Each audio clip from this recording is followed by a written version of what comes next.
Welcome back to the DHF podcast. I'm Scott McKnight, pastor at the La Plata Christian Church and board member with DHF. And with me this afternoon is Drew McClellan from First Christian Church in Port Arthur, Texas. Good afternoon, Drew. Good afternoon, Scott. You also forgot we serve together on the board. That's true. Thank you. Thank you for bringing that up. Absolutely. And today we're just going to talk about some recommendations that we have in ministry, want to share in ministry. And when we recommend something, there is nothing I can recommend that I would say, I 100% agree with this book, podcast, or resource. That is unreasonable and within Christian faith, unacceptable. So what we're going to do today is talk about things we really like and want to share. And if we had more than 25 minutes, we would just go on and on and on about them. But for today, we'll just try to pique everyone's interest. So, Drew, what is the book you'd like to bring this afternoon? So I'm going to look at Scott McKnight's The King Jesus Gospel. It's a very... I recommend the revised edition just because it's cleaner. It moves a little bit along a little bit better, but recommend it as a supplement. And here's why. So I originally was introduced to it for a textbook, and I don't think it reads well as a textbook, but it's great for a small group study. When you read it first, and then with the plan on let's go look at the Gospels afterwards. And it really is going to change the way you view, especially Western Christianity, in the thought process. And you can call it the Billy Graham tradition of everything is salvation based. Okay.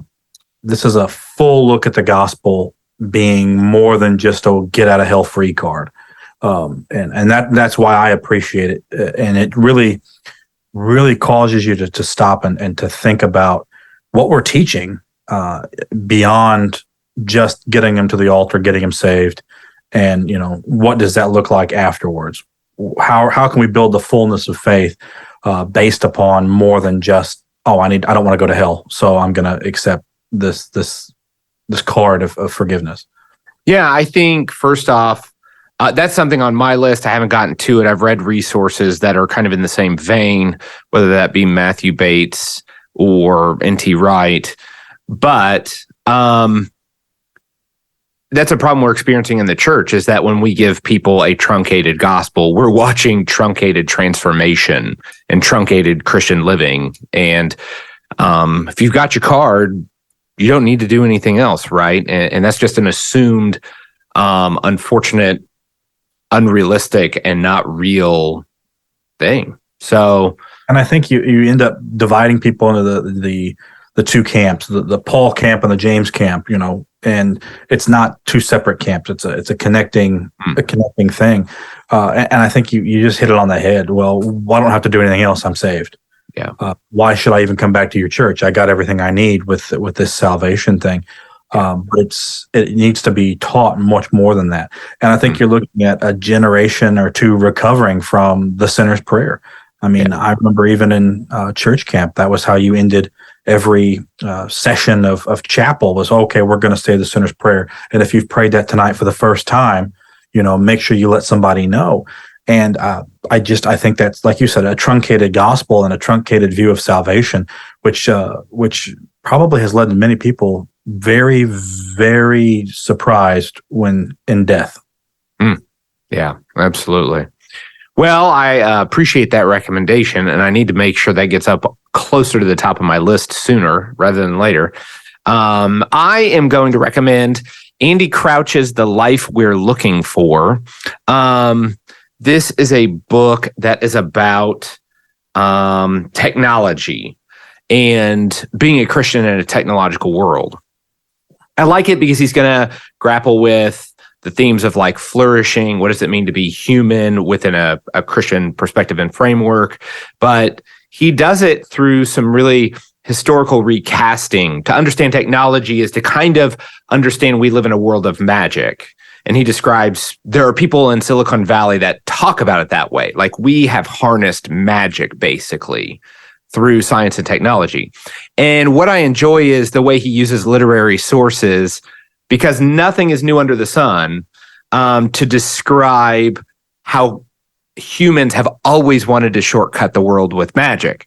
And so he uses Johann Wolfgang von Goethe's ballad, The Sorcerer's Apprentice, which was written in 1797.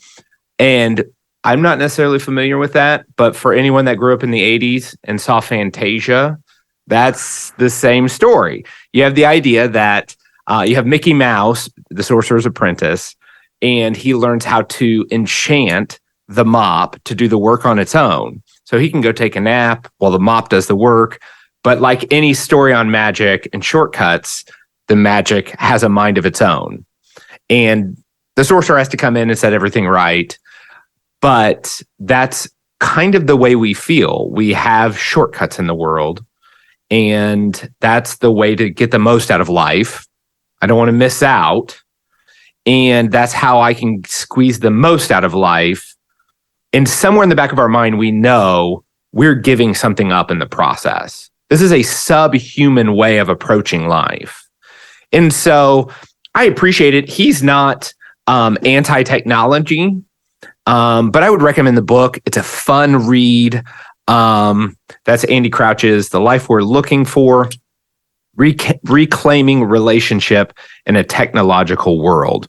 And what I enjoy is he kind of pushes into what the church brings to the world that the world needs more than anything right now, which is community, and the church and the world lacks for it. So it was a really fun book. When we look at podcasts, Drew, what would you recommend? First off, that book sounds amazing. I'm going to have to read it. That's really interesting, especially when you look at generationally how different some of us are in our churches. Podcast wise, I kind of want a broad stroke here with Premier on Demand, but specifically Premier Unbelievable and Ask NT Wright Anything. Okay. I know this is a shameless plug for NT Wright, and you've already made one, so I'll make another. But I think anything that causes you to think is very solid in and not heretical. Obviously, it's an opening thought of adding historical context to just about everything. The interviews on both podcasts are fantastic. They're Ask NT Wright Anything is literally asking questions. A lot of them are from ministers who, hey, we've been asked this question, we've been dealing with this stuff, we don't know how to answer it. You know, how do we answer this in context and in a way that is going to be effective in our ministry? Or, hey, we're struggling as well. Can you give us any advice? So especially for any ministers listening, I think it's really helpful, regardless of how you feel about N.T. Wright and his fullness of his theology. Again, like you said, this is a recommendation and not that we endorse every word. Absolutely. But yeah, and some of the interviews, even on Premier on Demand, you might question, but it's also good to get to know what else is out there. Yeah. What you're combating when you have some of these conversations in your Bible studies and your small group stuff, and they ask these what seemingly are off the wall questions when in reality they're a lot more mainstream than what I deal with. Yeah. I think it's an amazing, secure place. It's Justin Brierley with Unthinkable. And I've only heard him for the most part on NT Wright, but the idea that he will sit down with people that just don't believe, used to believe and don't, and talk through with people on that. I think it's incredibly fair, and not only fair, brilliant to put that on the table. Like if someone's willing to share that, hey, let's understand what brings a person here. Let's understand. Even we can disagree with them at the end of the day. Right. We share with our brothers and sisters in Christ that bond and communion through Jesus. But even with people that don't believe, we share being made in the image of God. We can have different destinies, different views on reality, but we are still in that same place. And that's something God gave us to share with them. Right. And hearing that out is smart. Right. And in a world where, you can go on TikTok and any every couple of swipes, you're going to see a deconstructed Christian or somebody who has walked away from the faith. How often have we heard of Christian musicians or even ministers just stepping away from faith? And for somebody who's been in the church for a long time, that may be something that you can't comprehend on how that could happen or why that could happen. So to hear them say, "Hey, this is my experience," not to plug a second book, but McKnight's other book, a church called Tove, really understanding what people are going through and how the church has hurt them and how they perceive that as the body of Christ hurting them and not just a localized church. And like you said, anything that gets that conversation going back to where you have a possibility of a chance to try to bring them back into communion and into fellowship with Christ is very much worthwhile. Yeah, absolutely. Definitely. Yeah, that's a good podcast and a good place to recommend. And they have a lot of stuff on YouTube as well. I hadn't realized that. I was digging around after you recommended that. We were texting each other. My recommendation for podcast comes from someone just about a month ago. I don't know why. I always feel really connected. It's some level of a calling to pray for Christians in Ukraine and the situation in Ukraine. And someone recommended the Telegraph's Ukraine the Latest podcast. And it is fantastic for keeping you up to date on weekdays. They update every day from the Telegraph out of London. And you get a sense of what's going on and then the geopolitics within that. But then there have been some fascinating interviews that they do on the second half of the show where they interview someone that studies Ukrainian literature or Ukrainian poetry or geography, and you get a closer sense of the story of people, which really in ministry, we do well. I mean, you could move to a rural church, and one of the best things you can do in humility is just go get coffee at a coffee shop and go to the basketball games whenever they're open and to watch the local culture come to life. What connects people together?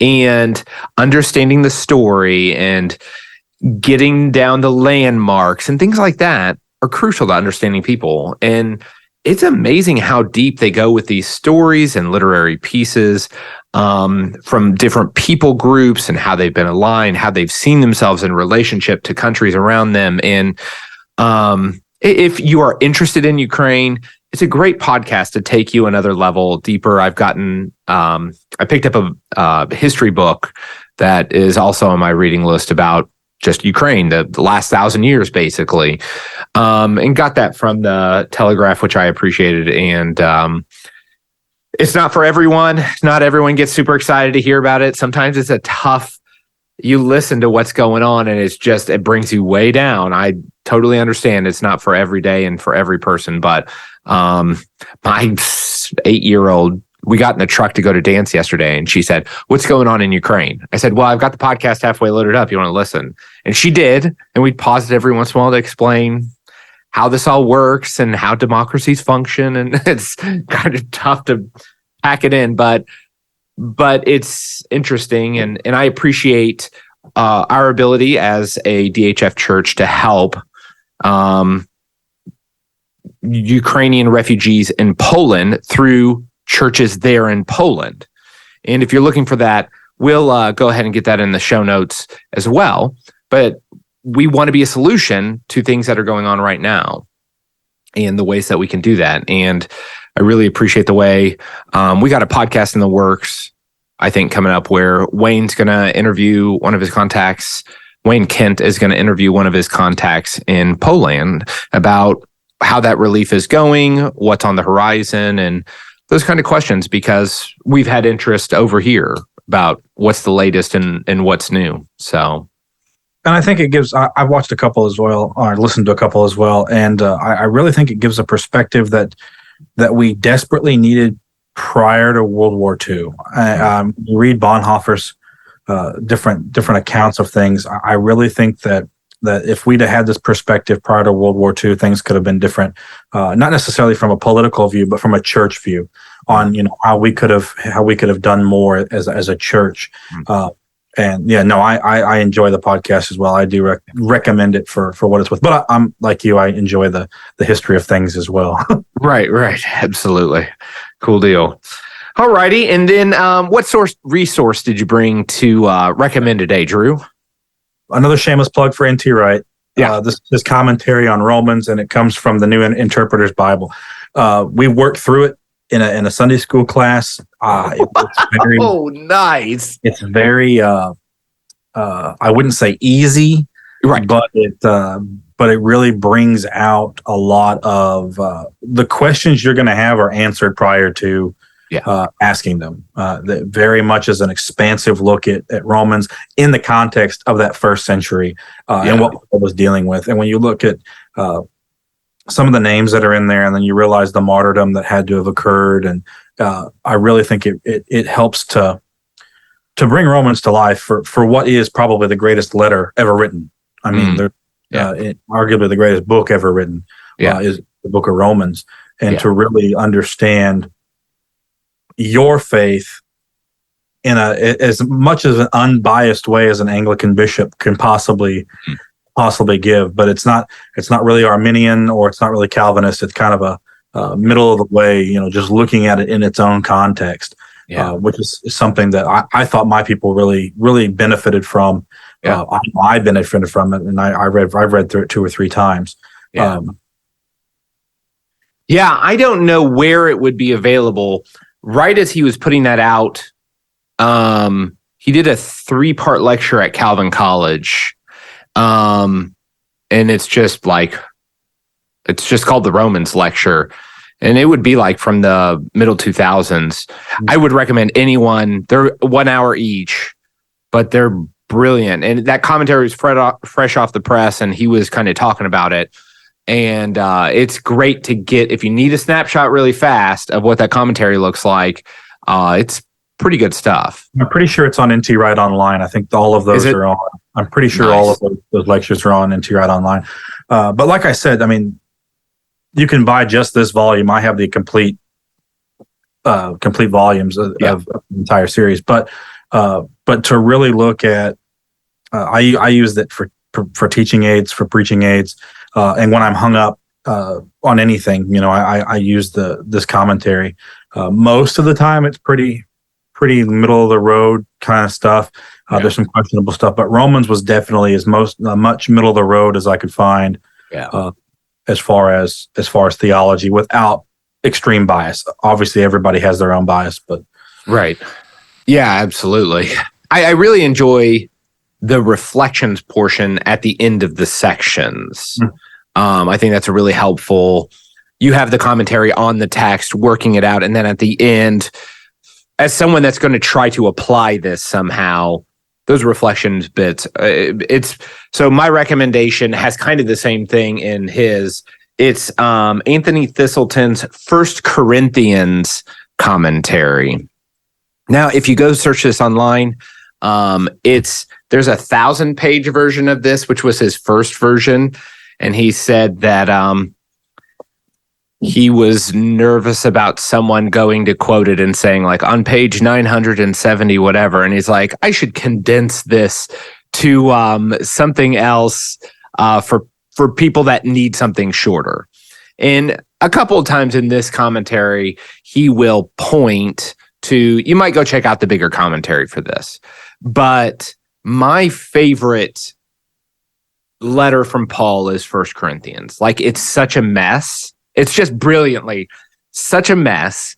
And for anyone that feels overwhelmed in church work, you cannot say my church is worse than Corinth. Right. You have to say, like, they may be second worst, but they're not the worst. Like, and you can usually find the root of a problem in a church in Corinthians, and then Paul's reflections upon how they need to straighten themselves out.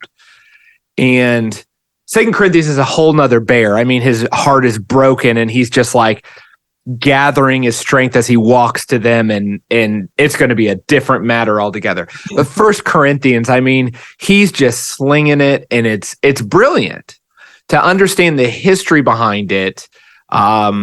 I have more Corinthians commentaries than I do anything else because I just love insight from that letter, especially. And in the end of his sections, he has like suggestions for possible reflection, and they're nice and practical. And for a book that has all kinds of issues in it and speaking in tongues and this and that, you have this I think he's Anglican. I'm sure he's Anglican.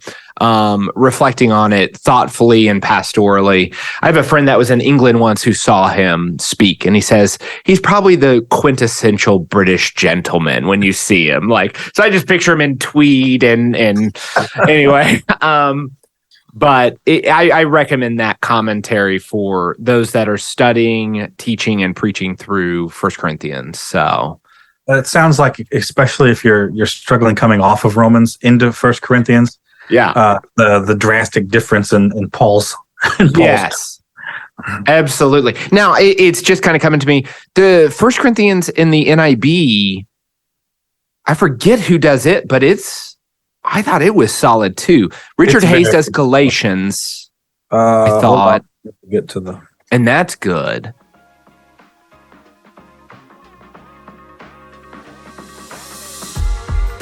I can't find it. I'd have to look. That's okay. And I'm just speaking off the cuff, and that may not be worth recommending. But anyway, so I appreciate you joining me today, Drew, for this conversation. If you would like to get a hold of us at DHF, you can check things out online at discipleheritage.org. And feel free to connect with us, give us recommendations.